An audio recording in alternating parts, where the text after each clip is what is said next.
You know, you'd think people would be subtle about things like imposing a new world order, but the globalists seem excited to share and inflict their opinions on the whole wide world. Take a look.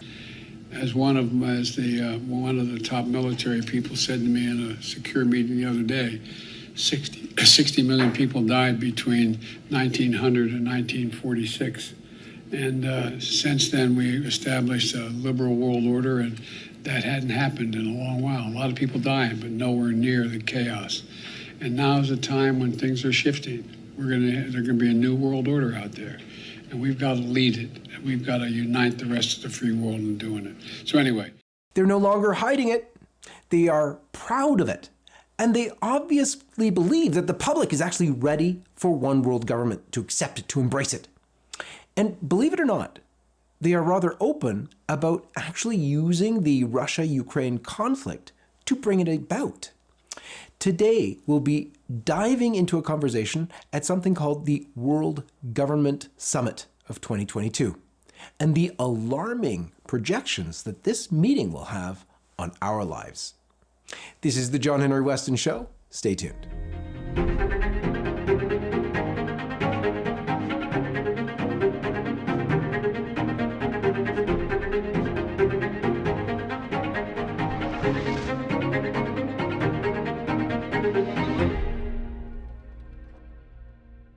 Let's begin, as we always do, with the sign of the cross.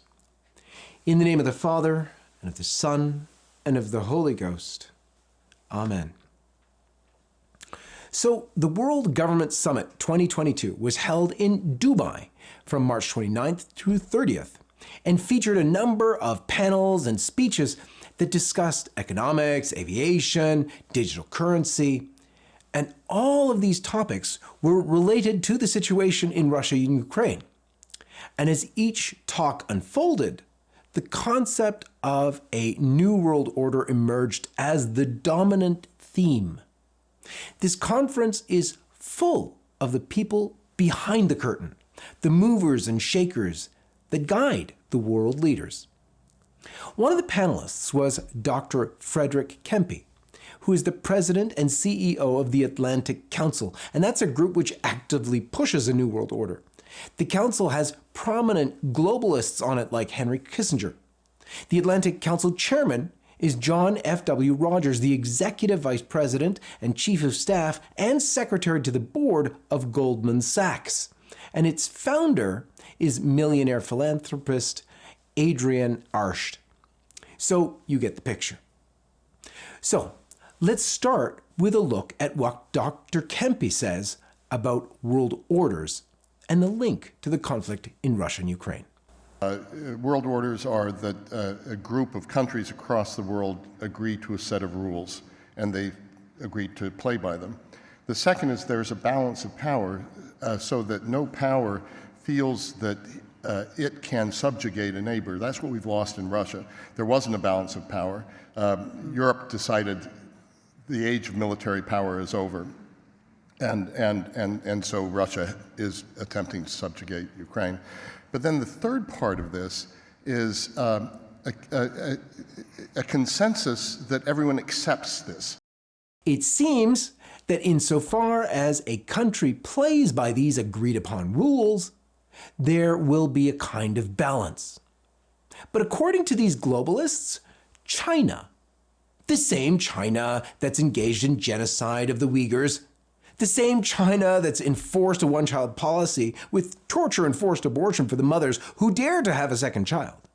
The same China that bulldozes Christian churches. These globalists see this China as an ideal example of a peaceful country growing and cooperating with the world order and playing by its rules. While Russia, which at least from before the war in Ukraine, at least promoted the growth of the Orthodox Church and, some policies favoring life and family. But they see Russia as the opposite. Check this out. And we thought that everyone could fit into this system that had been created, and it worked for a while, but not everybody came into it. But China grew. China certainly took full advantage of being part of the global system. Russia did not. Russia became more of a... Apparently, according to this logic, these outliers are the things standing in the way of world peace. Russia's aggression has become an excuse for globalists to push for a worldwide government, for a one world government. Think that's a coincidence? Well, let's take another look at what Dr. Kempe says. Now, and this gets to your question, Becky, of a new world order, is it can go in two directions with the war in Ukraine now being a decisive element. Either the jungle is back, as the historian Bob Kagan talks, and that we can go into a darker era, or we could go into an era, because of the advances of science, advances of technology, that could be one of the most prosperous, promising, progressive, enlightened, moderate, modern eras that we've ever faced. And I think... Now, clearly he sees this New World Order as an imminent development, defining world orders and relating it to Ukraine specifically. He goes on emphasizing Ukraine as a fulcrum, as a tipping point. Have a listen. And I think we're in a moment where that's being decided, and I think the importance of the Ukraine issue is that it's a fulcrum for this, and how the world manages this and comes out of this is going to have far-reaching consequences that go beyond. No, Dr. Kempe's not the only one. Moderator Becky Anderson of CNN fame made this statement following Dr. Kempe's claims. The US president has framed the tension of this moment as pitting democracy versus autocracy. Considering all of these statements, it's obvious that the globalists are capitalizing on a unique opportunity with Ukraine. Alongside these comments on Russia and Ukraine directly, the panels also addressed the new financial system that this New World Order, or one world government, will use. Economist Dr. Pippa Malmgren served as special assistant to the President of the United States for economic policy on the National Economic Council during George W. Bush's presidency. She now publishes books on economic topics and also appears as a regular guest on the BBC and Bloomberg. She claims this new financial system will replace the traditional one. And what we're seeing in the world today, I think, is we are on the brink of a dramatic change where we are about to, and I'll say this boldly, we're about to abandon the traditional system of money and accounting and introduce a new one. And the new one, the new accounting, is what we call blockchain. It means digital. It means having an almost perfect record of every single transaction that happens in the economy, which will give us far greater clarity over what's going on. It also raises huge dangers in terms of the balance of power between states and citizens. In my opinion, we're going to need a... She adds that it will be sovereign. Take a look at this. Digital constitution of human rights, if we're going to have digital money. But also, this new money will be sovereign in nature. Most people think that digital money is crypto and private. So what is the significance here? Well, with a new financial system, globalists can introduce universal currency. Dr. Malmgren asks this thought-provoking question, though. Europeans have committed to that as well. And the question is, will that new system of digital money and digital accounting accommodate the competing needs of the citizens of all these locations so that every human being has a chance? And that's a great question to ask as globalists strive to unify the world and leave the low-level needs of citizens behind. Turning the conversation back to Ukraine, Dr. Kempe even quotes Pope St. John Paul II in his praise for President Joe Biden's speech. Acted from a speech that is one of the most brilliant speeches, maybe the most important speech of his lifetime. And it really put the Ukraine situation in a broader, in a world order sort of framework, what we're talking about today. And he did it absolutely brilliantly. And he talked about how the darkest periods of history can produce the most progress. He quoted the Polish Pope John Paul II on do not be afraid. In the areas of aviation and money, other panels reference this New World Order as well. In the panel on aviation, Sir Tim Clark, who's president and CEO of Emirates Airline, which is, of course, the largest airline and one of the two flag carriers of United Arab Emirates, and is owned by the government of Dubai's Investment Corporation of Dubai. Sir Tim makes a statement about Russia, relating it to this idea. Across our network. But at the same time, now we have the Ukrainian issue, which, of course, is possibly more serious in terms of civil aviation and other areas in the global economy than the COVID pandemic.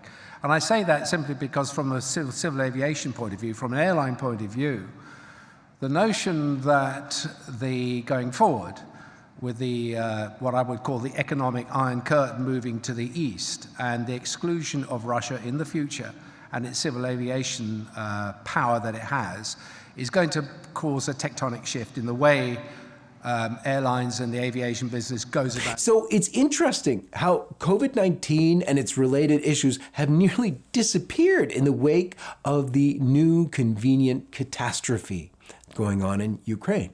Adding to Dr. Malgram's claims about the new financial system was Bjorn Krog Andersen. He's the head of legal for Banking Circle, a fully licensed bank and financial infrastructure built for payments, business, and banks. He is also a board member of the Concordium Foundation, which is a Swiss-based nonprofit focused on building the world's leading open source, permissions, and decentralized blockchain. So listen to what Andersen says. If you have a negative view, they're trying to replace what we have today with the central bank and the banks with just e-money, right? And the they, in this case, refers to regulators using CBDCs, central bank digital currencies. However, the implications of this are that one universal digital system of currency will be the financial system of the New World Order. So another panelist, William Quigley, is the co-founder of Tether, a blockchain-enabled platform designed to allow fiat currencies to be used digitally. A Tether token is a cryptocurrency that's hosted on the Ethereum and Bitcoin blockchains, among others, and it's issued by the Hong Kong company Tether Limited, which in turn is controlled by the owners of Bitfinex, a cryptocurrency exchange. Take a look at what he says. Stablecoins are this unbelievable gift from God. They allow anybody to hold native currency without ever having a bank and without ever having to convert that currency into another currency. A gift from God, he says. So clearly the elites have brought the talk of a new world order, meaning a one world government, out of the closet. In fact, far beyond bringing it out of the closet, they've showed the need with COVID, with all the need for controlling worldwide pandemics, which seem to come conveniently whenever they want them. They can even predict them in advance. They're now showing it again with Ukraine. They show that one world government is really needed and necessary. They showed the need for it with finance and with these so-called passports. They've actually laid out the plans for the passports, without which you can't buy or sell, as we have seen, we've experienced in these last couple of years. They've shown us all how it works. In fact, you could say that the biblical prophecies are upon us. And the real question is, are we ready?